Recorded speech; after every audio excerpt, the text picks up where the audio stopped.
does the Quran verse in Surah Al-Nur on the subject of hijab speak more about covering the jayb than covering the head? See, I have covered this previously. Pun intended, huh? Covered. Hijab. You see, not going into too much detail, but I have done this in the past. I've covered it in much detail, and I will, again, to some extent in the future. But hijab, if you're going to just look at the Quran and the Sunnah, you will not find anything on... You see, because this, first of all, the term hijab in and of itself is a modern term. Okay? Hijab meant a barrier. So in the Quran, when the term hijab is used, it doesn't mean the head covering, which we today are calling hijab. People for most of Islamic history never would have known that you meant hijab by that. So if you could time travel a few hundred years in the past and you said to some scholar about the hijab, I mean, unless they could just gather by the context what you're saying, that word does not mean the head covering. The head covering is called a khimar in Arabic. This is a recent modern term. So the 20th century probably. So it's very recent. Referring to the head covering as the hijab. That said, is there anything in the Quran and Sunnah that clearly speaks about the head covering? The truth is there isn't. There's nothing explicit in the Quran nor in the Sunnah that speaks about the head covering. So you have got...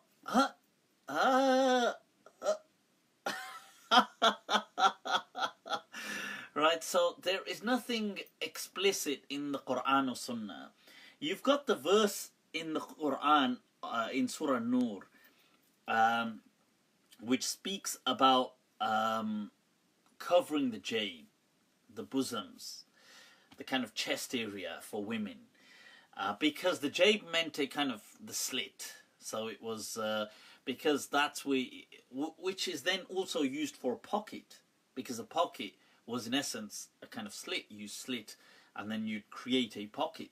So similarly, so the dress was kind of created with a large cutout here, so you could kind of, and then you could see a considerable amount of cleavage.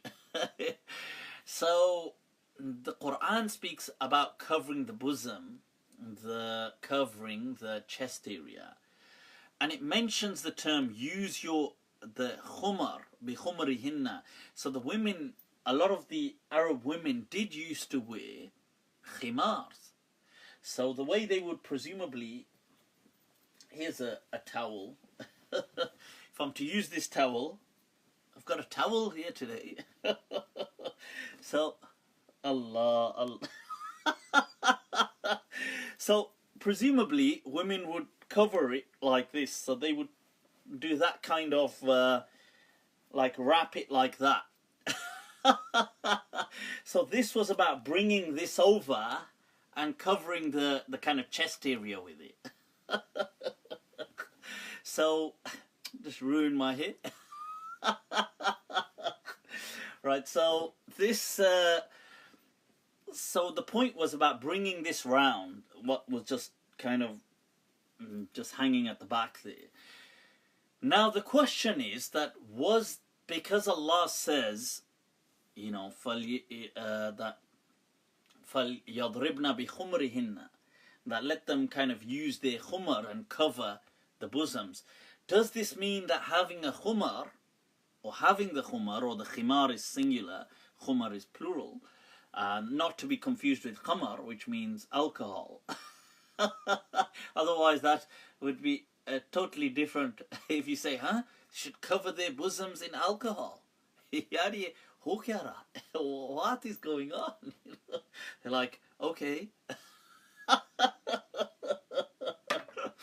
That's a complete misreading of the verse. This is why Arabic muy importante, you know. So so you have khumar, not khamar, right? So the khumur is the khumr in and of itself an obligation? Or is this just circumstantial? Circumstantial, just circumstances. As in, I gave the example before, imagine I was to say that, let's just say as an analogy, totally different, not to do with hijab. Let's just say, as an example, if we were going through a place and I said, right, people, hide your jewelry. You know, this is a bit, it's a tricky, let's just say there's a lot of thieves around. And if I was to say, right guys, anybody wearing expensive watches, cover them with your sleeves. Right, cover them with your sleeves. Would this mean, so let's say now somebody gets hold of my statement 200 years from today or 500 years from today. Would they understand that I was saying it was necessary to have sleeves, to wear always clothing with sleeves so you could cover the watches? Or could one equally take the watch off and put it in their pocket? Right, so this in this analogy, the kind of tools at play here in how you're analyzing a text are the same thing here. That when Allah is saying cover up the bosoms with the khumr, what if is Allah saying, hey, make sure you have khumr? Or is he just saying cover this up? What if you could cover it in the future with different mechanisms? Sounds a bit high-tech there, but different methods. Like what if now, you could use buttons and other things and, I don't know, get creative. So that is an interesting discussion. So really in the Quran was Sunnah, there definitely isn't anything clear and established about covering the hair. That's it. And in the early generations of Islam, I think it's not that. There's definitely a culture in the early, like amongst the companions and early Islam, where women generally wore khumr, and they would, they would, even, because the men would cover their hair as well, because they lived in a desert, they would cover their face sometimes because of traveling in the sand and doing things like that. So the question is, that yes, in early Islam there was this kind of cultural thing, it was there, it was definitely common. I'm not sure everybody did it, and you can see some debate into the time of the Tabi'een and early the Atba'u Tabi'een, so people saying things like Imam Malik, that the woman doesn't have to always cover her hair. In front of certain people she could uncover it. It wasn't like father-in-law, son-in-law, and also things like even certain servants that she could uncover in front of, and which is interesting. So you have this kind of, it's not settled in stone yet, but then within a generation it becomes the law, if you like. So it becomes the teaching that all women must cover their hair, and for about 1,000 years it's been, the culture. So that's what I would say. So I hope that gives some explanation. So I have been asked on a few occasions, what do you say? In this day and age, there have been certain scholars that have said, look, it's not an obligation to cover the hair for women. You've got people like Allama Javed Ghamidi who said that. You've got a few other contemporary scholars who have said things like that. And I feel that they have a valid position. They do have a valid position. I would say, look, each to their own. If there's women who cover their hair, if we use the word hijab now, because that's what people use, who do this, it's a part of their identity now. I wouldn't say to them ever, don't do that. I would always say that's good. That's a good thing, because they, it's part of who they are. And there's some women who don't cover their hair, and they would feel, some who just interested in the discussion, and some who are but feel it's not an obligation. I would say that that equally is a valid opinion as well. So, I don't feel it's like a you're going to hell issue kind of thing. So that's my understanding on these things, because there's nothing explicit in the Quran or in the explicit established sunnah, sarih and sahih. So it must be sahih and it must be sarih. There is nothing, no hadith that, that is soundly established. So that means it can't be it can't be criticized, and it must be clear. So I hope that's of some help. I have had, on several occasions, people asking me. And like I say, look, if it's something you're going to do, sometimes somebody asked me recently saying, oh, look, I'm going to start donning the hijab. I will start wearing it. What do you think? I think fine. That's great. That's good. If you're going to start doing it, I won't say don't or, something like that. I feel that's, I'd welcome that. But equally, if a woman was not wearing hijab, and by hijab I mean this head covering thing, I would say that what is clearly established in the Quran is the concept of modesty, and that's what seems to be emphasized explicitly by the Quran and Sunnah. So if a woman wasn't wearing the hijab, I would feel that opinion equally has validity. So, and these are people's personal journeys through the faith.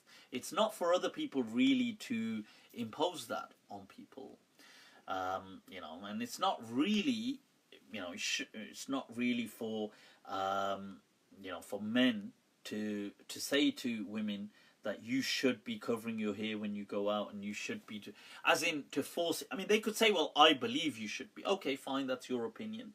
But to enforce that, to kind of coerce people, that would, in my understanding, be categorically wrong. Categorically wrong. And you'd be doing much greater harm, in my understanding. And I think sometimes that it's bifold. It's got two angles to it. There is the angle that sometimes these men are then under guilt, because they feel that the religion says that she has to cover this. Because what happens is you have these other scholars who give these fatwas, because I said this is, I feel, in two, bifold. It's got two sides to it.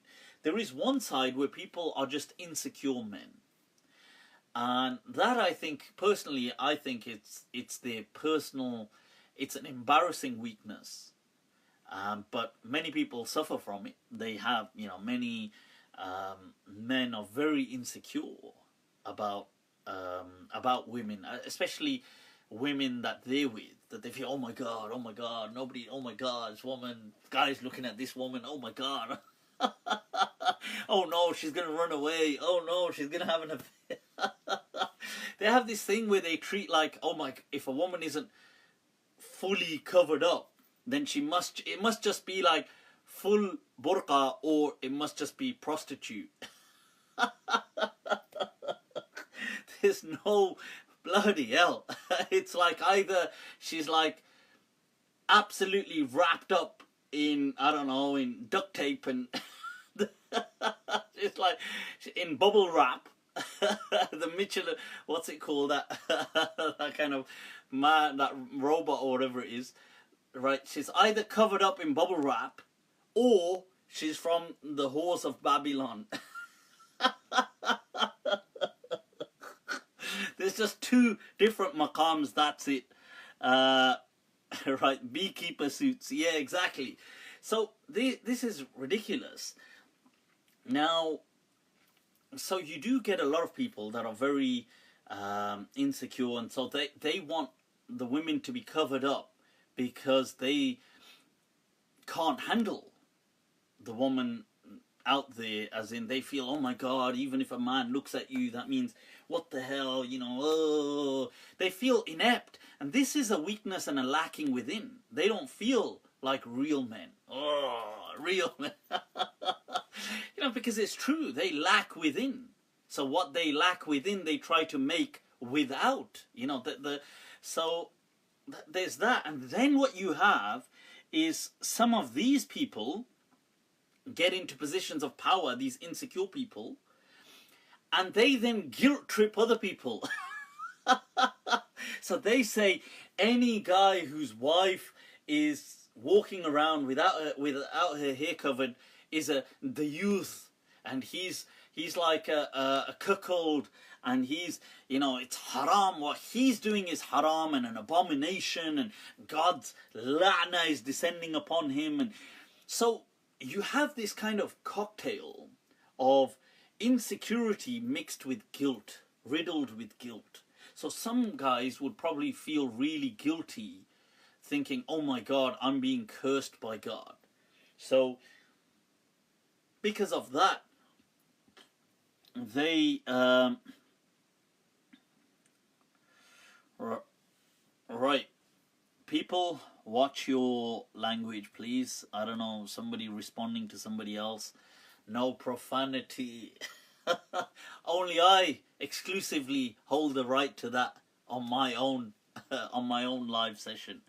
Right, so some guys feel, if I don't tell my wife to wear this, or my sister, or my daughter, or my whatever, then I'm being cursed. So they're doing this out of a kind of a religious, burdensome guilt. And that is sickening. And the people who are burdening them with that are sick as well. Or they're doing it out of this kind of insecurity. So I feel both of these things are inaccurate and wrong. And this is why, you know, this is the problem with some of this institutionalization. It produces just hypocrisy, or it produces guilt. And Islam never came to do any of these things. You know, your deen, I say this time and time again, look, your deen, your way of, this deen of Islam, as the Prophet said, ad-deenu yusr. This deen is one of ease. This deen should complement your lifestyle, people. It should never impede it. It should never kind of be tripping you up. It should never be the thing holding you back. It should never be an obstacle in your path. It should be the nitro boost to you. It should be something that betters you, that propels you to achieve, to do things. It should comfort you. It should console you. It should not be tripping you up and making you burdened with this kind of weight of guilt and suffering. It should not cause you suffering. So if it is doing that, then you see, that's not the kind of deen, that's not my understanding of the deen. We would then disagree in our understandings, because my deen, the way I understand Islam, it complements my life. I don't see Islam as something burdensome. I don't see Islam as something that would trip me up or slow me down. And I do unfortunately see that with a lot of other people, that it does do that for them. And I get that that's their interpretation, but I think that interpretation isn't the one that the deen really came with. So I hope that's of some help.